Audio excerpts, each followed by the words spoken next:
വാർത്തകളും നോട്ടിഫിക്കേഷനും ലഭിക്കാൻ ഉടൻ തന്നെ സബ്സ്ക്രൈബ് ചെയ്യുക. തൊട്ടപ്പുറത്തുള്ള ബെൽ ഐക്കണിൽ ക്ലിക്ക് ചെയ്തുകൊണ്ട് ഓൾ എന്നുള്ള ഓപ്ഷൻ തിരഞ്ഞെടുക്കുക. ഇസ്രായേലിന്റെ ചരിത്രത്തിൽ ആദ്യമായി അറബ് വംശജർ അധികാരത്തിന്റെ ഭാഗമാകുന്നു എന്നുള്ളതാണ് ഈ മണിക്കൂറിലെ ഏറ്റവും പ്രധാനപ്പെട്ട വാർത്തകളിൽ ഒന്ന്. കാലങ്ങളായി ഫലസ്തീനിലെ ജനങ്ങളെ വേട്ടയാടിയിരുന്ന ഇസ്രായേൽ ഭരണകൂടത്തിന് ഇതൊരു തിരിച്ചടിയുടെ കാലമാണ് എന്ന് പറഞ്ഞു കഴിഞ്ഞാൽ തെറ്റില്ല എന്ന് വേണം.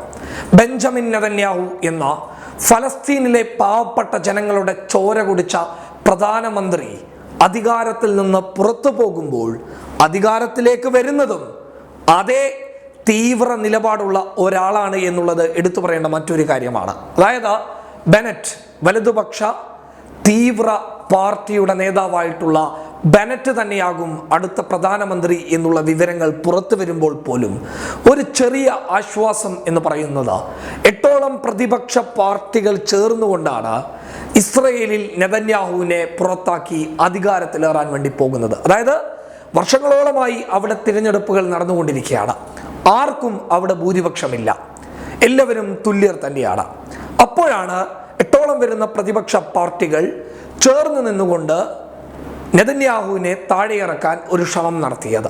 എന്നാൽ അവർക്ക് അധികാരത്തിലേറണം എന്നുണ്ടെങ്കിൽ 4 സീറ്റുകളുള്ള ഇസ്രയേലിൽ 20% ജനസംഖ്യയുള്ള മുസ്ലിങ്ങളായിട്ടുള്ള അഥവാ അറബ് വംശജരുടെ പിന്തുണ അത്യാവശ്യമാണ്.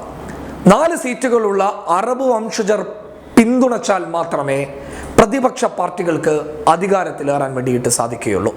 അതുകൊണ്ട് തന്നെ എയർ ലാപ്പിഡിന്റെ നേതൃത്വത്തിലുള്ള, അതായത് പ്രതിപക്ഷ നിരയിലെ നേതാവായിട്ടുള്ള എയർ ലാപ്പിഡിന്റെ നേതൃത്വത്തിലുള്ള സംഘം അറബ് വംശജരുടെ നേതാവായിട്ടുള്ള മൻസൂർ അബ്ബാസുമായി കൂടിക്കാഴ്ച നടത്തുകയും മൻസൂർ അബ്ബാസ് പിന്തുണ നൽകാമെന്ന് പ്രഖ്യാപിക്കുകയും ചെയ്യുന്നത്. അതായത് 4 സീറ്റുകളുള്ള മൻസൂർ അബ്ബാസിന് മന്ത്രിസ്ഥാനം വരെ കിട്ടാൻ സാധ്യതയുണ്ട്.